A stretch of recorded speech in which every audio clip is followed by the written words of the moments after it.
여러분 안녕하십니까? 1987년 6월 항쟁의 도화선 역할을 했던 고 이한열 열사의 어머니 배은심 여사가 향년 82세의 일기로 어제 별세했습니다. 문재인 대통령은 직접 빈소를 방문해 고인을 추모했습니다. 최정민 기자의 보도입니다. 1987년 6월 반독재 시위에 참여했다 최루탄에 맞아 숨진 이한열 열사. 만 20세 청년의 비극은 6월 항쟁의 도화선이 되어 민주화의 불길을 지폈을 뿐 아니라 어머니 배은심 여사의 삶도 송두리째 바꿔놓았습니다. 광주에서 평범한 주부로 살던 배 여사는 아들의 죽음 이후 일생 동안 민주화 운동에 헌신하며 6월의 어머니로 불렸습니다. 민주화 보상법과 의문사 진상규명 특별법 제정에도 큰 기여를 했습니다. 저는 그냥 간 게 아니라 항상 저는 하늘하고 둘이 이렇게 간다 이렇게 생각을 하고 나는 나 혼자가 아니다. 남들이 볼 때는 배은심이 혼자지만은 제가 생각은 배은심이는 항상 둘입니다. 고인은 80을 넘긴 나이에도 서울과 광주로 오가며 민주화운동 희생자들의 명예회복을 위해 힘썼습니다.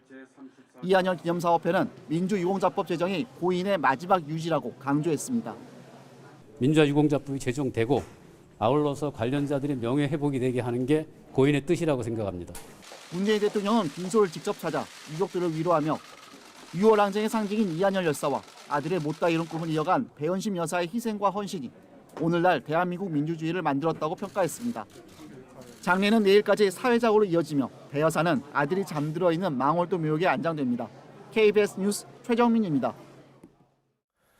어제 오후 6시를 기준으로 광주에서는 동구 소재 요양병원과 관련해 20명 이상의 코로나19 신규 확진자가 발생하는 등 모두 99명이 추가로 확진 판정을 받았습니다.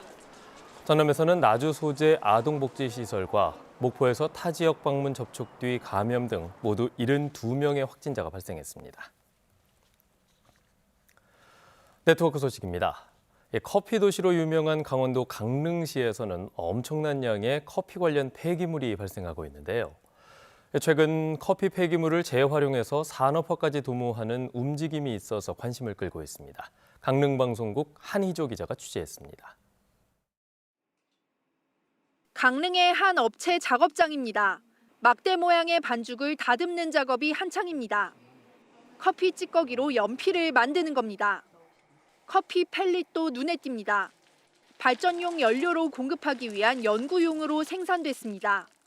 버려지는 커피 찌꺼기를 재활용해 새로운 부가가치를 창출하려는 시도입니다.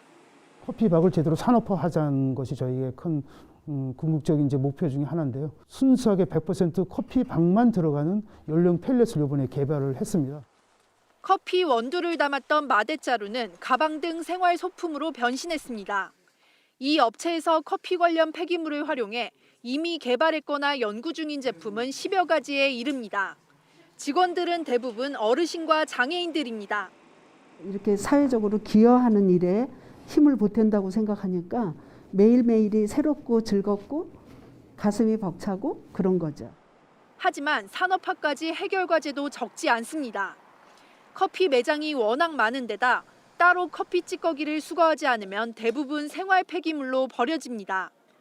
이 때문에 지자체와 커피업계가 커피 찌꺼기 수거를 위한 대책을 마련해야 한다는 지적이 나옵니다. 연구는 계속 될 것이고 또 일자리 창출도 되고요. 강릉시에서 이런 산업화를 위해서 나가가는 것에서 행정적으로 조금 도움을 줬으면. 일부 도시들이 커피 찌꺼기를 수거하는 체계를 갖추고 있는 가운데 강릉시도 커피 폐기물 활용과 수거책 마련 등의 행정, 재정적 지원을 검토하기로 했습니다. KBS 뉴스 한희조입니다.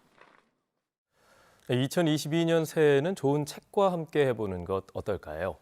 새로 나온 책 소식입니다. 민족의 영웅 이순신 장군의 일대기를 정리한 새 역사책이 서점가에서 돌풍을 일으키고 있습니다.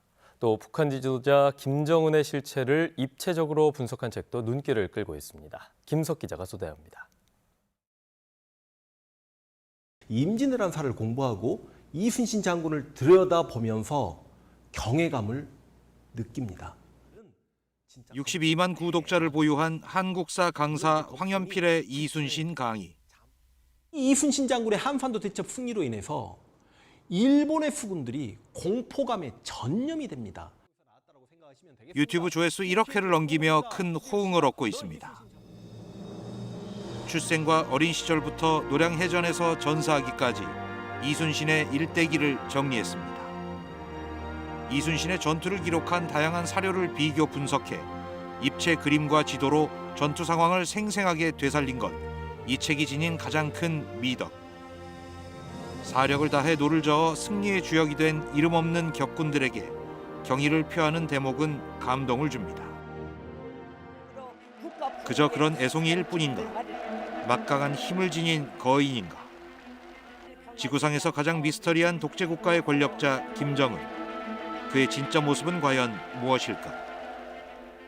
미 중앙정보국에서 일하며 김정은 권위자로 꼽혀온 저자가 CIA 외교 문건과 북한 관련 논문, 김정은의 친인척과 최측근의 증언 등을 입체적으로 분석해 비밀에 쌓인 지도자 김정은을 무대 전면으로 불러냅니다.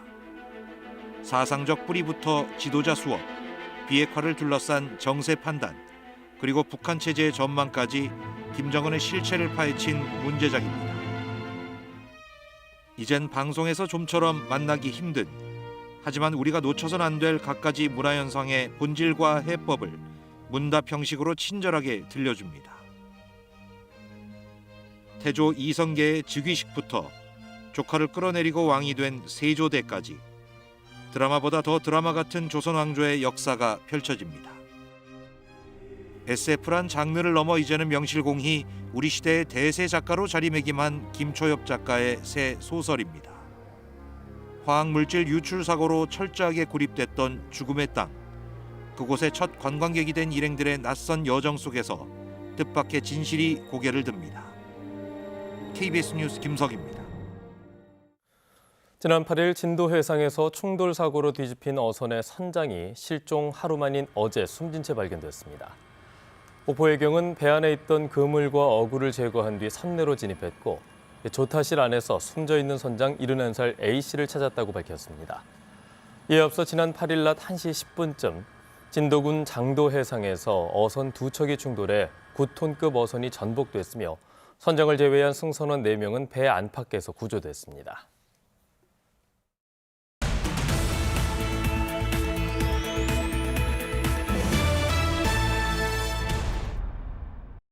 영암군이 공식 온라인 쇼핑몰 기찬들 영암몰에서 서프라이즈 놀라운 설 명절 기획전이란 타이틀로 2022년 설맞이 상품 기획전을 진행합니다.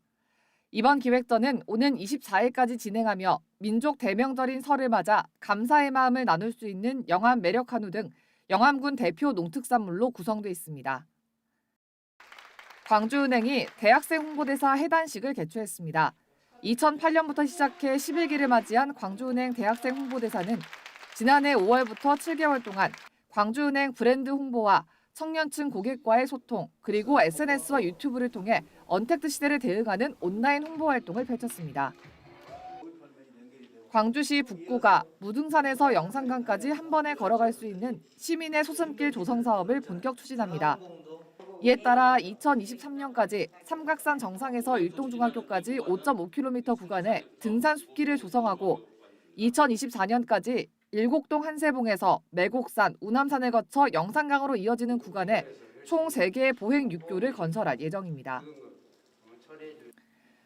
해남군 문내면 출신으로 평생 무소유에 행동하는 삶을 실천하다 2010년 3월 입적한 법정 스님을 기리기 위한 마을 도서관이 임시 개관했습니다. 법정 스님 마을 도서관은 법정 스님의 무소유 철학을 반영해 법정 스님 서책 14권과 찻잔 1점 등 전시물을 최소화했습니다. 지금까지 단신 브리핑이었습니다.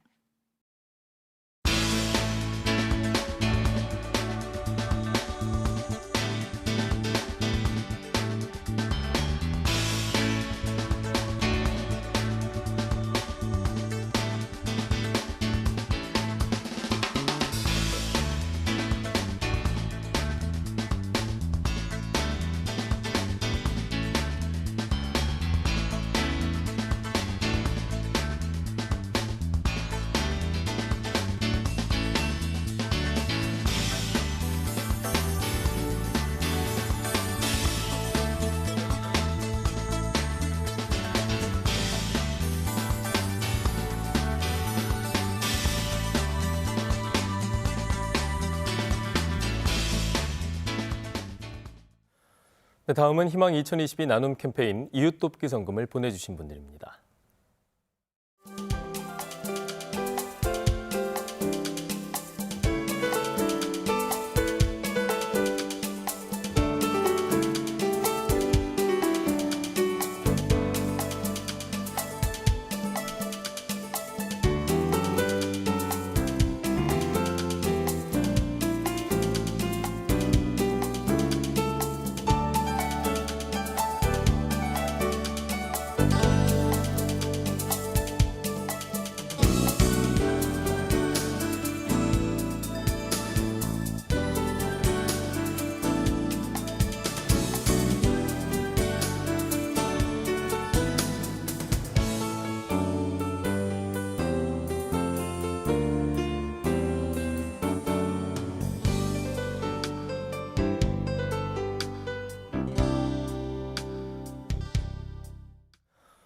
조선대학교 병원 권역응급의료센터가 보건복지부와 국립중앙의료원이 주관한 응급의료기관 평가에서 A등급을 받았습니다.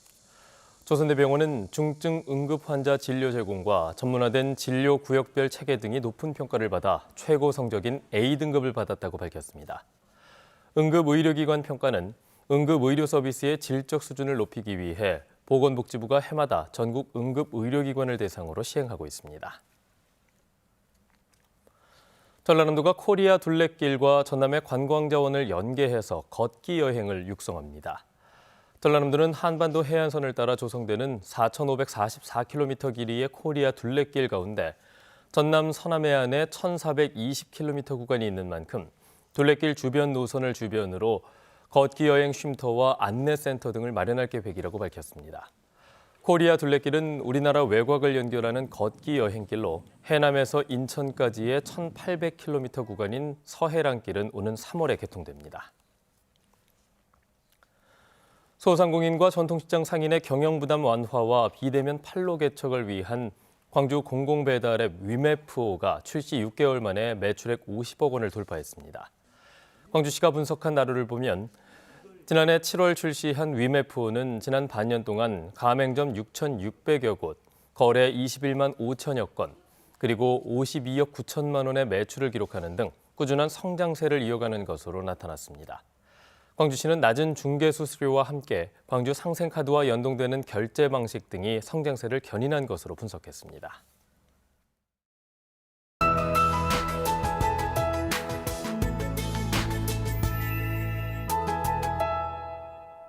월요일 출근길 시야가 많이 답답합니다. 고농도 미세먼지가 기승인데요. 현재 광주 전남 지역은 미세먼지 농도 나쁨에서 매우 나쁨 단계까지 치솟은 곳들도 있습니다. 내일 오전까지는 공기가 계속해서 탁할 것으로 보여서 나오실 때 보건용 마스크 착용하셔야겠습니다. 오늘 흐린 날씨 보이다가 밤부터는 찬바람이 불고 곳곳에 눈이나 비가 내리겠습니다. 예상 적설은 내일까지 서해안 지역에 최대 5cm고요. 그 밖의 지역은 1cm 안팎이나 눈날림 정도로 많지는 않겠습니다. 다음 자세한 지역별 날씨입니다. 아침 기온 광주가 영하 1도, 한평이 영하 6도로 대부분 지역이 어제보다 1에서 3도가량 낮게 시작하고 있습니다. 한낮 기온은 여수 9도, 광양 11도로 낮 기온은 어제와 비슷하겠습니다. 목포의 낮 최고 기온 6도, 강진 9도, 장흥 10도로 평년 기온 웃도는 비교적 포근한 날씨가 예상되고요. 신안을 비롯한 그 외 도서 지역은 7도가 예상됩니다. 바다의 물결은 전해상에서 비교적 잔잔하겠고요. 내일 물결이 차차 높아지겠습니다. 오늘 밤부터 찬 공기가 내려오겠는데요. 모레는 아침 기온이 영하 6도 안팎까지 떨어지겠고요. 이번 주에는 눈비 소식이 잦겠습니다. 날씨였습니다. 뉴스를 마칩니다. 여러분 고맙습니다.